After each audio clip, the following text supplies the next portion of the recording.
Berdamai dengan diri sendiri, apa itu normal bang?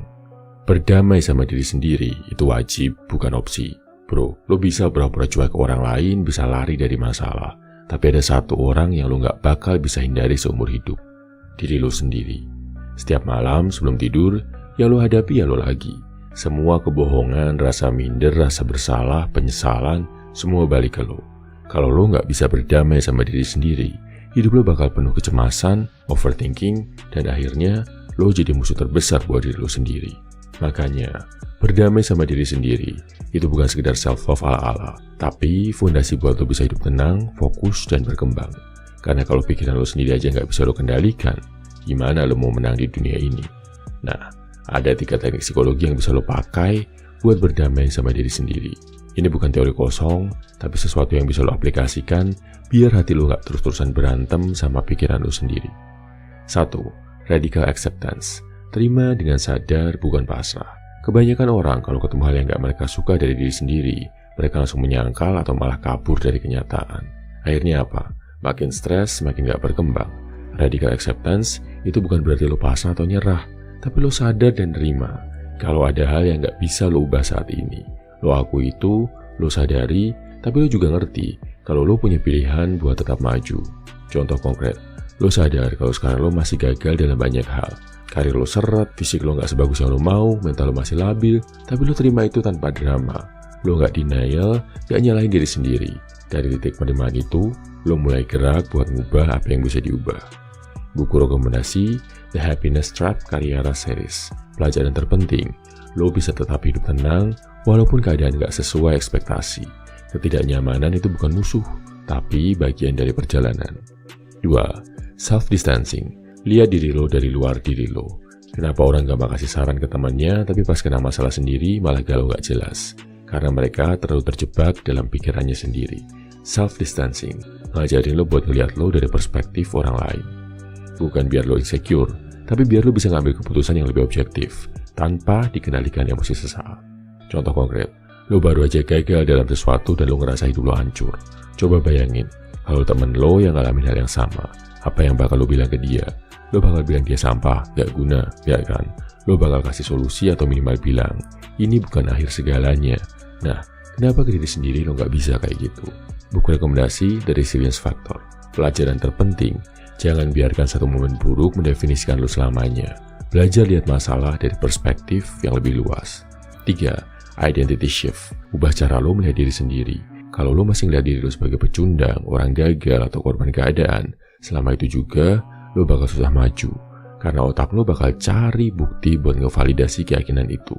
Tapi, kalau lo ubah cara lo melihat diri sendiri, semua tindakan lo bakal berubah.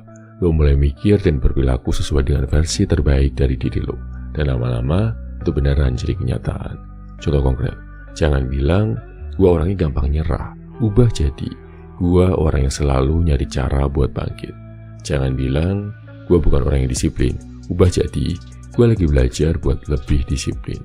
Kalau lo mulai berpikir kayak orang sukses, lo bakal mulai bertindak kayak orang sukses. Dan akhirnya, lo bakal jadi orang sukses. Buku rekomendasi Psycho-Cybernetics. Pelajaran terpenting, cara lo melihat diri sendiri menentukan batasan lo. Ubah identitas lo, ubah hidup lo. Lo nggak sendiri, tapi tanggung jawabnya ada di lo. Bro, setiap orang punya masa lalu, punya luka, punya kekurangan. Tapi yang bedain pria kuat sama pria lemah itu bukan apa yang mereka alami, tapi gimana mereka meresponnya. Lo punya kendali penuh buat milih, mau terus jadi musuh buat diri sendiri, atau mau belajar berdamai biar lo bisa fokus buat jadi lebih baik. Kalau lo mau bimbingan lebih lanjut tentang cara berdamai sama diri sendiri, move on dari trauma, atau membangun mental yang kuat, join program Level Up dari Pria 100%. Di sana, lo bisa konsultasi langsung, request topik video, sekaligus curhat, dan dapat support dari tim Pria 100%. Link ada di deskripsi atau komentar.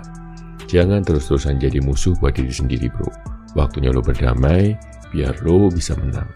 Lo ngerasa gagal bro, merasa jadi seorang pecundang, merasa menyesal, jatuh, terpuruk, atau ada di titik terendah dalam hidup lo. Jangan khawatir, gue bantu lo untuk bangkit dengan cara ini. Langkah pertama, mulai sekarang, mulai detik ini juga. Berpikirlah, kalau lo adalah seorang prajurit, tentara, dan pejuang kehidupan. Mulai detik ini, lo bukan lagi cowok biasa, bukan lagi pria-pria kebanyakan, tapi lo adalah seorang tentara yang sedang bertempur memperjuangkan hidup lo. Sebagai tentara, pastikan lo ngelakuin aktivitas harian berdasarkan SOP dan checklist, berdasarkan jadwal yang jelas. Checklist dan SOP ini yang bisa bantu lo mengalahkan rasa malas, menaklukkan rasa galau, sedih, dan gak berdaya. Pahami bro, seorang tentara itu gimana pun perasaannya akan selalu mengerjakan checklistnya, apapun kondisinya. Mulai dari bangun tidur sampai tidur lagi, lo punya agenda yang jelas. Bangun jam sekian, habis lo ngapain, kerja jam sekian, belajar jam sekian, santai jam sekian, tidur lagi jam sekian. Jadi, gak ada yang namanya tiba-tiba kehabisan waktu karena asyik main medsos. Habis itu, selalu pastikan ada konsekuensi yang jelas kalau lo melanggar checklist dan SOP. Tentara bisa disiplin, karena kalau melanggar jadwal, ada hukumannya, ada konsekuensinya. Makanya, biar lo gak seenaknya melanggar jadwal yang udah lo bikin, lo harus ngebuat konsekuensi, hukuman yang jelas kalau gak menepati jadwal. Hukumannya jangan yang bikin sakit, sedih, atau makin terpuruk, tapi yang bisa menguatkan diri lo. Misal, tiap poin yang gak lo lakuin dalam jadwal, konsekuensinya adalah lo gak boleh pegang HP selama sejam. Atau misalkan, tiap poin yang lo langgar, lo ganti dengan 10 kali push up. Lakuin ini dengan disiplin ya bro. Next, latihan fisik. Masukin menu olahraga dalam rutinitas hidup lo bro. Apapun itu, gak harus nge-gym, gak harus angkat beban. Bisa mulai dari jalan kaki, atau lari di sekeliling rumah, atau push up, pull up, squat di rumah. Yang penting, pastikan lo melatih fisik. Buat fisik lo aktif, karena selain bisa menghasilkan dopamin yang sehat, ini juga bisa bantu lo naikin rasa percaya diri dan sense of control atas tubuh lo sendiri. Poin terakhir dari mode tentara ini adalah latihan otak dan mental. Tentara juga belajar berbagai strategi perang dan melatih mental mereka biar kuat. Lo juga bro, wajib belajar sesuatu yang bikin lo lebih jago di medan perang yang lo hadapi, yang bikin tingkat survival lo di medan perang lebih tinggi dan lebih sukses menjalankan misi. Belajar hal-hal yang hubungannya sama kerjaan lo, yang bisa bantu lo cari duit lebih banyak lagi, dan bisa bikin lo jadi pria yang lebih baik lagi. Jangan lupa ibadah, berdoa, atau meditasi, biar lo punya sumber kekuatan dari Yang Maha Kuat. Dan biar lo tetap semangat menjalankan metode tentara ini bro, ingat hal-hal berikut. 1. Ingat orang-orang yang bikin lo ada di titik terendah saat ini. Mungkin mereka adalah teman yang menipu lo, keluarga yang ngejatuhin mental lo, atau mantan yang mengkhianati lo. Lo pasti kepikiran buat balas dendam ke mereka kan? Ingat, balas dendam terbaik adalah dengan menjadi sukses. Gak usah pikir buat menyerang, buat menyakiti balik. Fokus aja, jadi pria yang lebih baik dan lebih sukses. Itu adalah bentuk balas dendam yang paling manis yang bisa lo raih bro. Kedua, salurkan energi kemarahan, kesedihan, kekecewaan lo yang lo rasakan dari orang-orang tadi. Jadi bikin lo lebih produktif, lebih disiplin, lebih rajin.